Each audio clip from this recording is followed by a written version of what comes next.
Baik, dan sudah pasti kami di Astro Awani membawakan rakan-rakan setugas yang berada di seluruh negara pada ketika ini. Pada jam ini, Abdul Hadi Cik Awang, wakil Astro Awani di Kedah, berada bersama dengan kita pada pagi ini. Assalamualaikum Hadi, terima kasih kerana bersama dengan kami. Hadi sudah pasti busy lah jadualnya ya, ke sana sini mendapatkan cerita rakyat dan juga wakil-wakil ahli politik. Hadi, pertama sekali kita bercakap tentang politik terlebih dahulu. Kalau kita melihat naratif ataupun isu politik di Kedah, pertembungan politik ini bagaimana keadaannya? Suhunya pada ketika ini bagaimana, kalau boleh Hadi gambarkan kepada kita? Okey, terima kasih rakan segas. Di studio sudah pastinya bercakap mengenai politik di Kedah. Kita ada pertambahan satu lagi gabungan yang agak kuat berbanding negeri-negeri lain. Jika kita panggil 3 gabungan sahaja yang dilihat memonopoli keadaan politik ataupun suasana politik di negeri berkenaan, Kedah ada satu pertambahan di mana di sini tempat lahirnya Parti Perjuangan Tanah Air yang dipimpin oleh Tun Dr. Mahathir Mohamad dan juga Datuk Seri Mukris Mahathir, yang mana mereka berdua mengumumkan untuk bertanding di Parlimen Langkawi dan juga Parlimen Jelun, dan bercakap mengenai dengan sentimen pengundi di sini.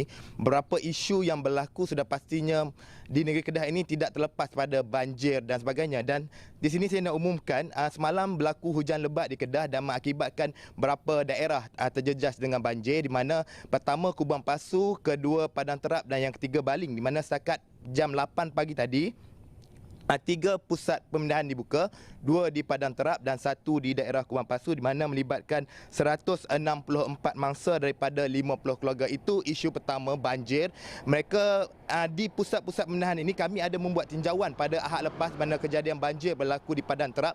Mereka berharapkan sentimen daripada mereka adalah seorang pemimpin yang dilantik mesti mesra alam sekitar, fokus pada isu-isu membabitkan alam sekitar, di mana proses-proses rancangan tempatan banjir, pendalaman sungai-sungai di kawasan sekitar itu dilakukan dengan segera oleh pemimpin-pemimpin yang bakal diangkat oleh mereka. Kedua, isu di Kedah ini, Najib, sebenarnya kedua adalah isu bekalan air. Isu bekalan air ini sebenarnya semalam ada seorang pakcik yang tinggal di kawasan Air Hitam Jelun itu menghantar satu video kepada saya, video mengangkat bendera putih.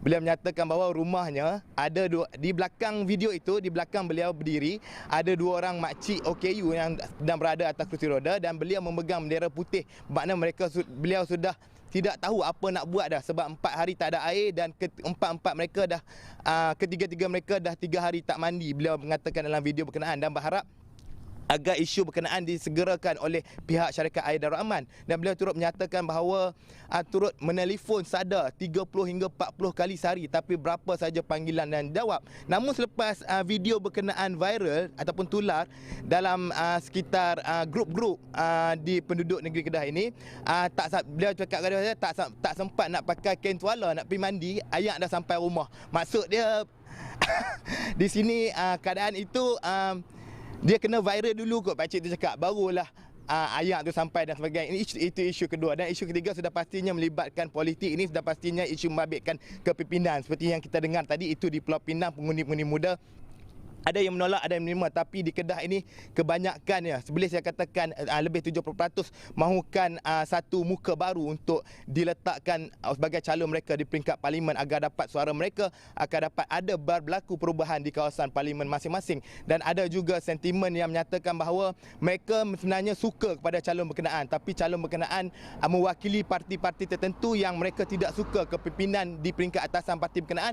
Mereka takut nak mengundi calon berkenaan, takut yang dilantik Perdana Menteri dari orang ini, orang itu dan sebagainya, dan mereka risau nak mengundi calon itu disebabkan parti yang beliau wakili. Tapi dari segi hasil kerja calon berkenaan memang mantap, memang TikTok mereka berkata. Itu 3 isu utama yang berada di Kedah ini, dan sudah pastinya keadaan politik seperti saya nak sebutkan sasaran yang telah dikemukakan oleh beberapa parti politik. Barisan Nasional seperti yang dimaklumkan Presiden UMNO Datuk Seri Ahmad Zahid Hamidi, pengerusi Barisan Nasional, 10 kerusi menjadi sasaran mereka di negeri Kedah.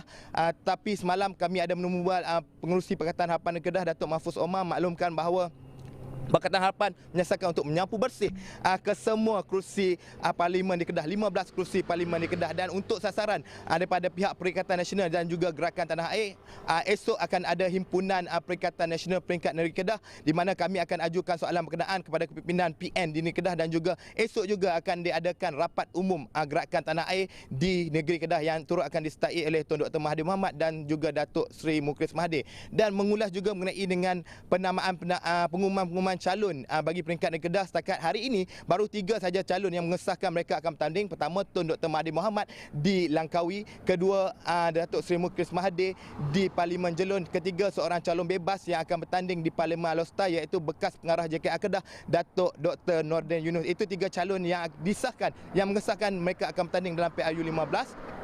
Dan Pakatan Harapan dijangka akan mengumumkan senarai calon mereka pada 29 Oktober ini. Barisan Nasional dijangkakan akan mengumumkan calon mereka pada 3 November ini bagi peringkat negeri Kedah, Najib. Okey, Hadi, itulah antara isu-isu yang Hadi bincangkan sampai sehingga tak ada air. Saya harap Hadi pun sempat mandi sebelum melaporkan kepada kami mengenai isu-isu yang berada di Kedah. Jadi menurut Hadi, bagaimanakah sentimen atau keyakinan rakyat di negeri Kedah ini?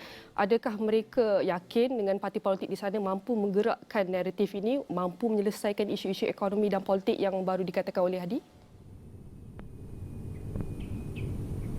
Okey Nina, sebenarnya kalau kita lihat kedudukan kerusi selepas PRU15 di Kedah ini, 10 kerusi dimiliki oleh Pakatan Harapan, di mana 6 daripadanya adalah kursi Parti Keadilan Rakyat, 1 Parti Amanah Negara dan 3 daripada Parti Peribumi Bersatu Malaysia bersatu. Namun selepas berlakunya langkah Sheraton ataupun peristiwa yang berlaku pada awal tahun 2020 itu yang menyebabkan Parti Bersatu keluar pada Pakatan Harapan, selain kepimpinan ahli-ahli Parlimen Bersatu terpecah pada 2 blok yang mana mewujudkan Parti Perjuangan Tanah Air ini, kedudukan parti di negeri Kedah ini agak sekata, di mana Pakatan Harapan memiliki 7 kerusi, 6 Parti Keadilan Rakyat, 1 Parti Amanah Negara.